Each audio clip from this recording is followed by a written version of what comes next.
Hate speech में लिखे विधि आयोग ने अपनी विधि आयोग ने अपनी विधि आयोग ने लॉ कमीशन विधि आयोग ने अपनी वे गधे विधि मतलब वही विधि आयोग ने अपनी 267वीं 267वीं रिपोर्ट में नंबर आगे लिखा है। रिपोर्ट में लॉ कमीशन की रिपोर्ट बोलते हैं इसको। लॉ कमीशन ने अपनी 267 रिपोर्ट में यह जिक्र किया था कि क्या होता है हेट स्पीच। तो आप जब इसका नाम लिखोगे ना, देखो चाहने को तो आप हेट स्पीच परिभाषा अपने मन से लिख दो, लेकिन आप जब कोई पता है कि लॉ कमीशन की इस रिपोर्ट ने बताया तो आपको थोड़ा सा क्या मिलेगा, ये कहते हैं इथोस, यानी जो बात कही वो किसने कही, आपने कही या किसी अच्छे आदमी ने कही। तो लिखो विधि आयोग ने अपनी 267वीं रिपोर्ट में हेट स्पीच अतः घृणा वाक्य की परिभाषा दी।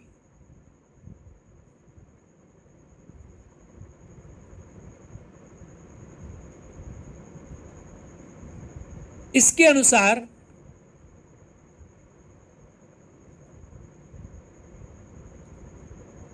नस्ल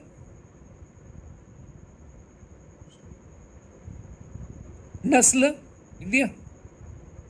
इसके अनुसार नस्ल,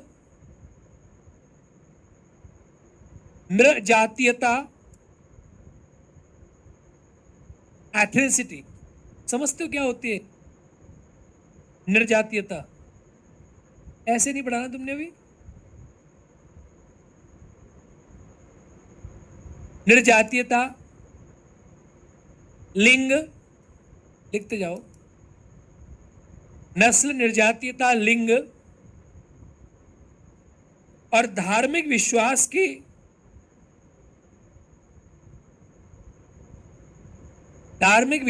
के संदर्भ में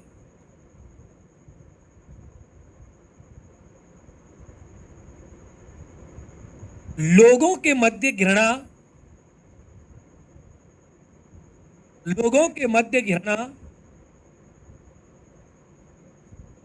फैलाने के लिए दिया गया भाषण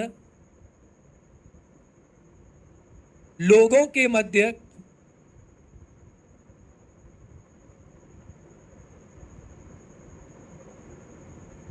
घृणा फैलाने के लिए दिया गया भाषण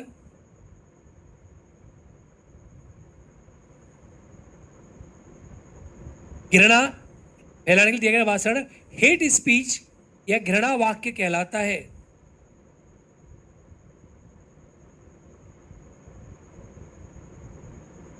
ठीक है, घृणा वाक्य कहलाता है, यानी नस्ल, निर्जातीयता, लिंग, इसके आधार पे आप ऐसी बातें करो। तो अब निर्जातीयता क्या होता है? धर्म के आधार पे। निर्जातीयता मतलब बहुत सारी चीजें। एथनिसिटी, नस्ल होती है जो काला गोरा, लैंगिक आधार पे या आप धर्म के विश्वास के आधार पे आप ऐसी बातचीत करो जिसके माध्यम से समाज में क्या पैदा हो जाए, घृणा पैदा हो जाए। समाज में घृणा का मतलब है क्या हो जाए, लड़ाई हो जाए। लिखो, हेट स्पीच के माध्यम से समाज में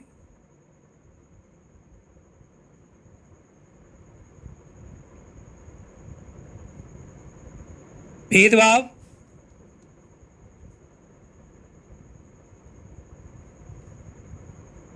उपेक्षा या अनुचित व्यवहार को बढ़ावा मिलता है।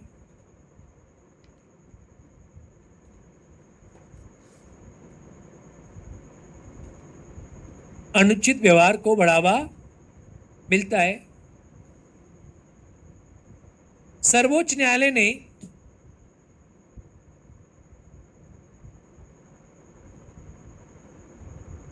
घृणा वाक्य के संबंध में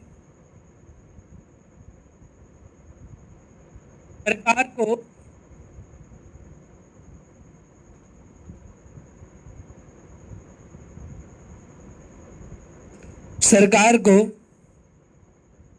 दिशा निर्देश दिए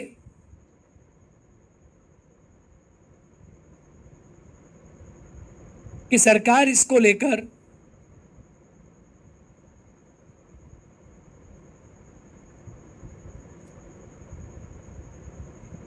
कुछ कानून बनाए